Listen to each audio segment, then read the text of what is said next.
Hello and welcome back to Cooking with Matt.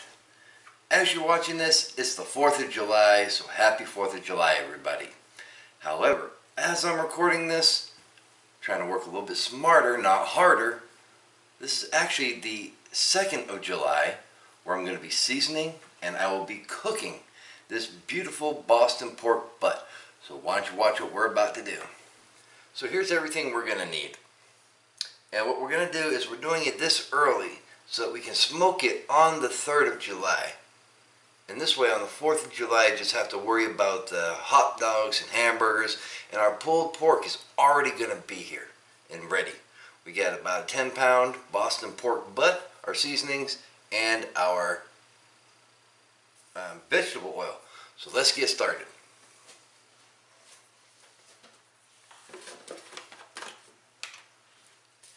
And as always, keeping clean hands, preventing cross-contamination. So we are going to start with the vegetable oil. Make sure we get ourselves a nice coating all over our meat.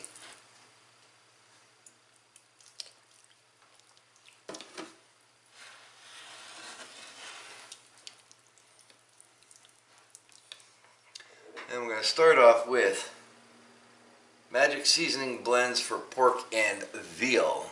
This is a new to me spice, but I think every bit that we add on is only going to help us with maintaining the moisture in this meat as it is cooking. Next, we're coming right over to Nature's Seasoning. Get us some nice seasoning up in here. Rub that right in as well. And you're going to see different colors as you add the seasoning. And that is the oil mixing with your seasonings, as well as the seasonings blending in with each other. You can see it's all mixing in very nicely. It's going to give it a nice color. And after it's cooked and resting, all these flavors are all going to blend right in to the meat itself. We have one more step. I'll be right back.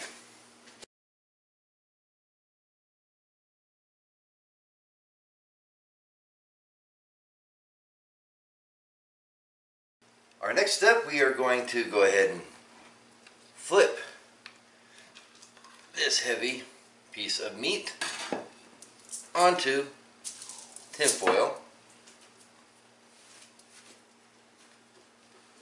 Season it the same way we did the first side. The key to remember is when you are smoking a pork butt like this, you're going to put it fat side up. So when you bind all this tinfoil, not bind, but when you wrap the tinfoil around your Boston pork butt, you got to try and remember which side has your fat on it, because that's going to really help keep the flavors in as you're cooking. Smack that booty. Smack that pork butt, huh? I'm going to wash your hands before I wrap it up.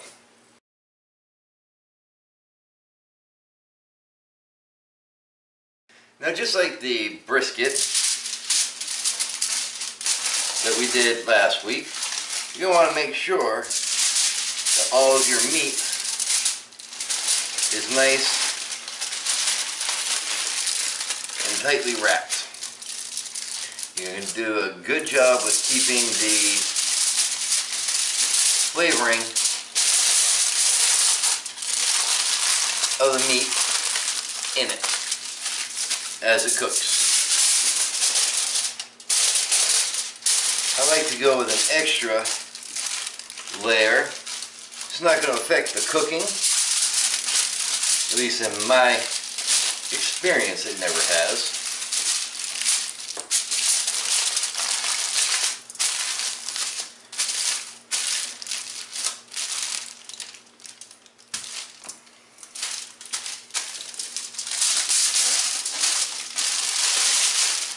And it helps prevent any leaking as the juices warm up in the smoker.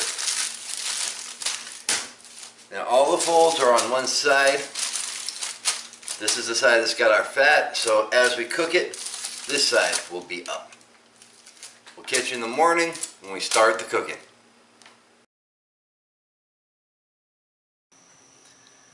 And good morning. It's now the 3rd of July, day before the 4th of July, obviously by the numbers.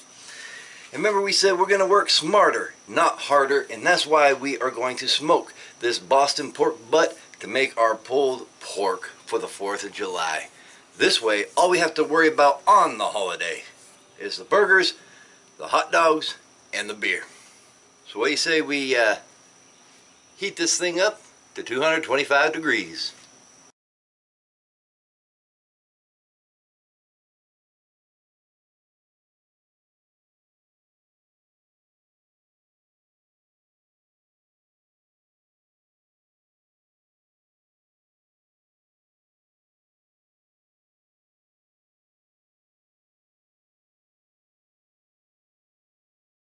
And now we've got this all preheated to a nice 225 degrees. We'll take this beautiful pork, we're going to toss it in there like so.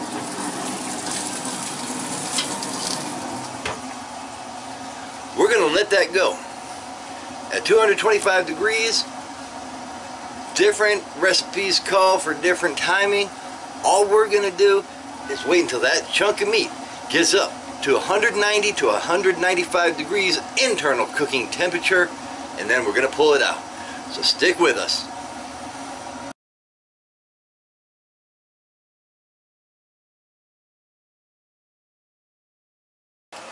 So yes, it has been a very long day on this 3rd of July.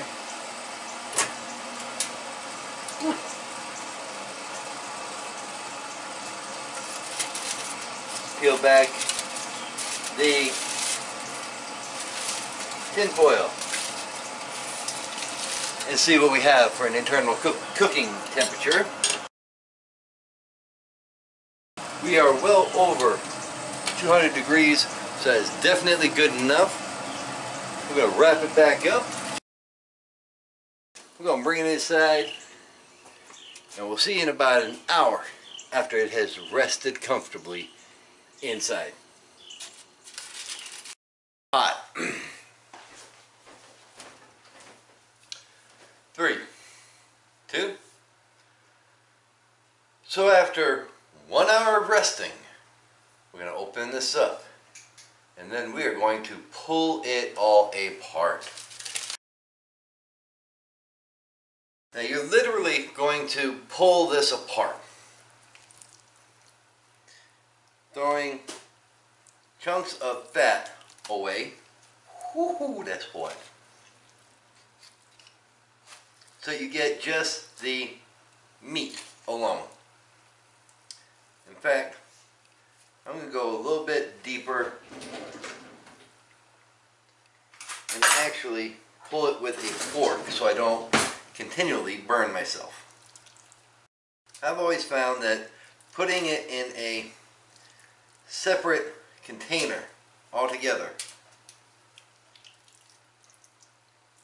instead of just digging through and rooting through,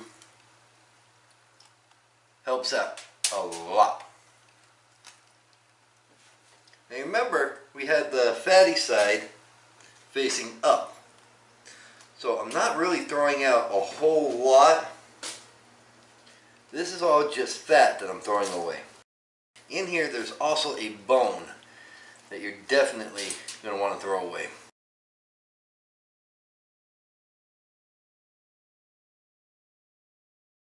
Right here, there's your bone.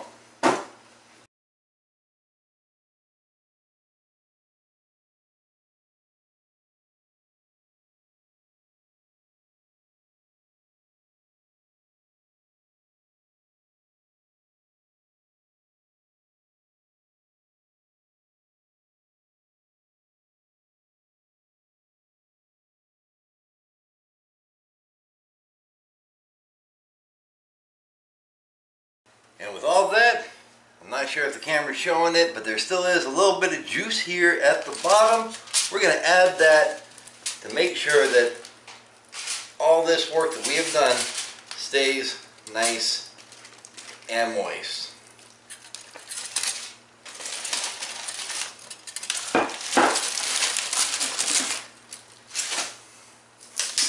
Now, as a little programming note, one of our contributors, my wife Shell, has had a fairly bad spill.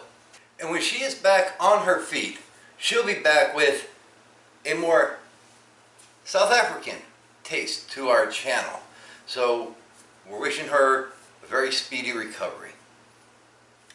Now, on behalf of everybody here at Cooking with Matt, including my wife Shell, our buddy Eric, myself, we wish you a very happy and safe 4th of July. And remember, if you can't stand the heat, stay out of the kitchen.